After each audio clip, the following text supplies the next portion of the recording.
Welcome back, everyone, to my series on the E3 2010 summary and my impressions. Let's talk about Nintendo.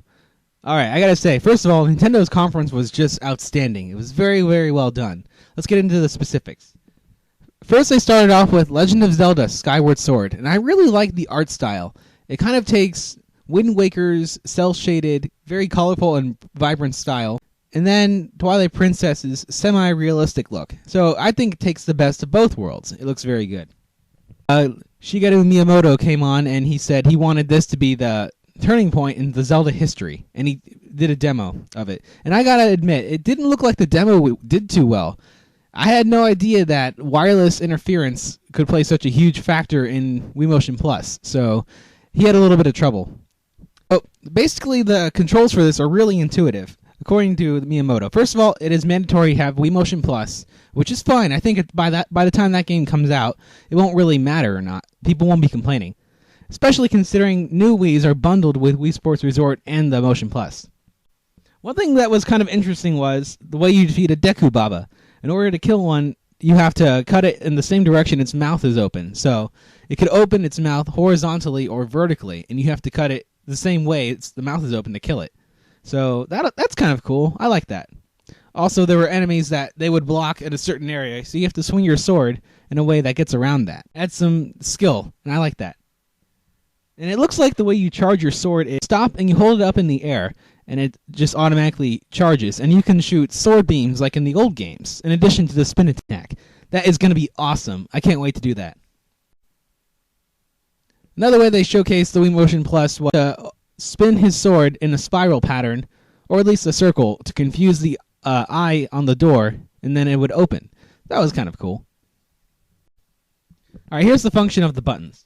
One thing I really liked is the function of the A button. When you're in combat, you use it to jump. Like, I'm assuming that means to jump backwards and jump to the side and hop and stuff. But when you're out of battle, you can use it to dash. Finally, no more rolling all over the high roll. I'm really glad to see that. The B button is basically used as a way to reach into your pocket, as they said. So basically, you hold down the B button, you do kind of like a scooping motion, and you can access the item menu. And from there, you just point and click on which one you want. The items are always in the same place, so after a while, it's like looking to see in a compartment where they are, and you'll remember it. That's how they described it. I thought it was pretty clever. One thing I'm particularly interested in is in how the bombs work.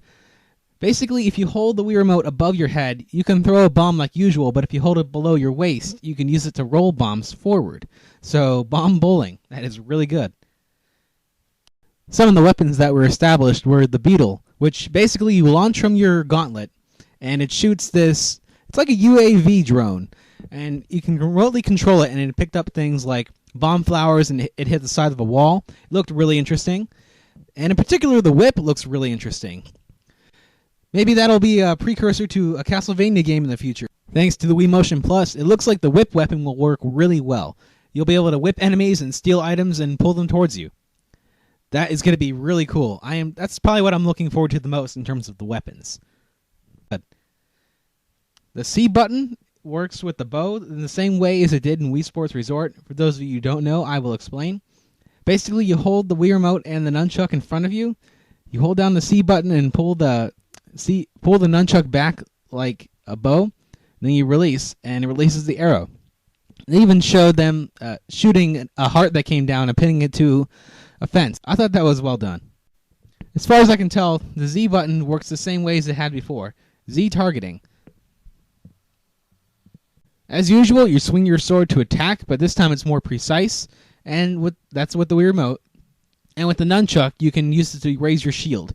So picture yourself holding up a shield while using the nunchuck, and it'll work. You can also do a shield bash by just thrusting the nunchuck forward. I thought that was very interesting. This is definitely going to be the most immersive Zelda yet. Legend of Zelda Skyward Sword ships to North America in 2011, next year. I heard a lot of people complaining about that, but honestly, with a game like Zelda, I want it to be as polished as possible, and I hope they take as long as it needs. Not like Duke Nukem Forever kind of long, but Nintendo's kind of polished length. Okay, next they talked about a bunch of other Wii games. First up was Mario Sports Mix, including volleyball, hockey, dodgeball, and basketball. I actually got to say, it looks pretty decent. When I first heard about it, I wasn't really that impressed, but then I saw a trailer, and it looks like a decent amount of fun. I might be checking that out at some point. After that, Reggie decided to debunk a lot of the myths about this now, because Mario Kart Wii and New Super Mario Bros. Wii are some of the most popular games, and that was pretty much the only time they talked about sales, and it lasted about a minute, so that wasn't too bad. Next was Wii Party, and I really had no interest in this game at all, but it also would explain why there has not been a Mario Party 9. It looks like they're trying to do what Mario Party did and what the Wii series did, like Wii Play, and combine them together. So, I don't know, that might be pretty good. We'll have to see. Just Dance 2. There was a Just Dance 1? That's all I have to say. Here's what I'm really looking forward to personally. Golden Sun Dark Dawn for the DS.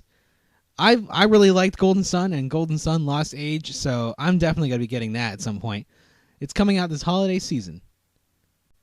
Now, a lot of people are very interested in this one, GoldenEye. So, for those of you who don't know, GoldenEye was one of the first console shooters that debuted on the Nintendo 64. It used the Z button as a trigger for the gun, and it overall played really well before the second analog style control was implemented. Personally, I think this game will be fun, but I don't know. Once again, I'm not really a huge console shooter guy, but I really enjoy Wii-style controls for shooters. So, we'll see. I might check it out. Maybe just for nostalgic value. Who knows? I might check it out because GoldenEye has a lot of the same things the Nintendo 64 counterpart, including split-screen multiplayer and online. I don't know if they meant online split-screen as well. They also have cool multiplayer functions such as paintball, slappers only, and you only live twice. That's awesome. That is very fun. It's going to ship November, so not too far away.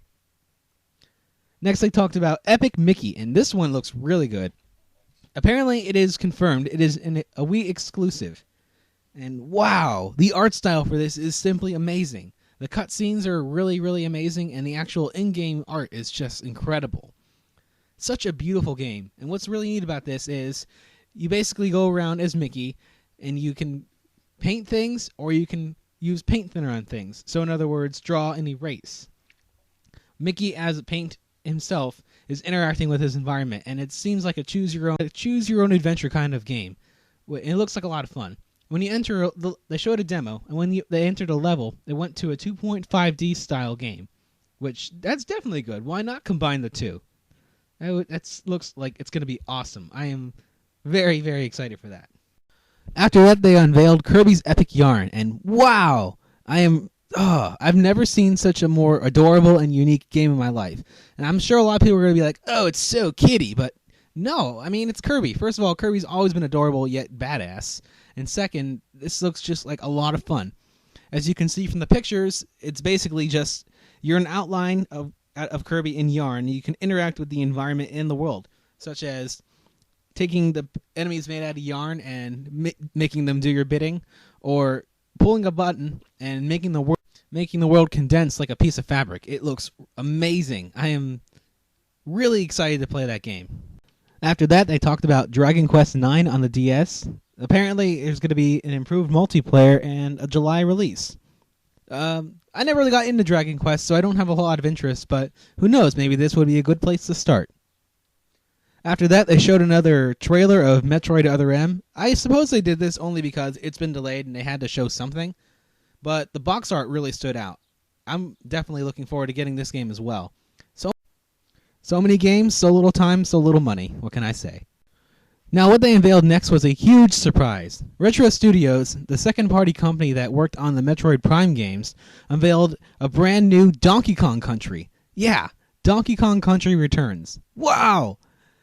Now, maybe it's just because I love platformers, but man, I really love playing the Donkey Kong Country games, particularly the 2D ones. And they showed a trailer of the gameplay, and it looks really good. Donkey Kong Country Jungle Beat art style with Donkey Kong Country traditional gameplay. Although it looks like they have a few more surprises for us, such as Diddy Kong with a jetpack, or Donkey Kong rolling like a boulder and Diddy running on top of him. That looks really fun.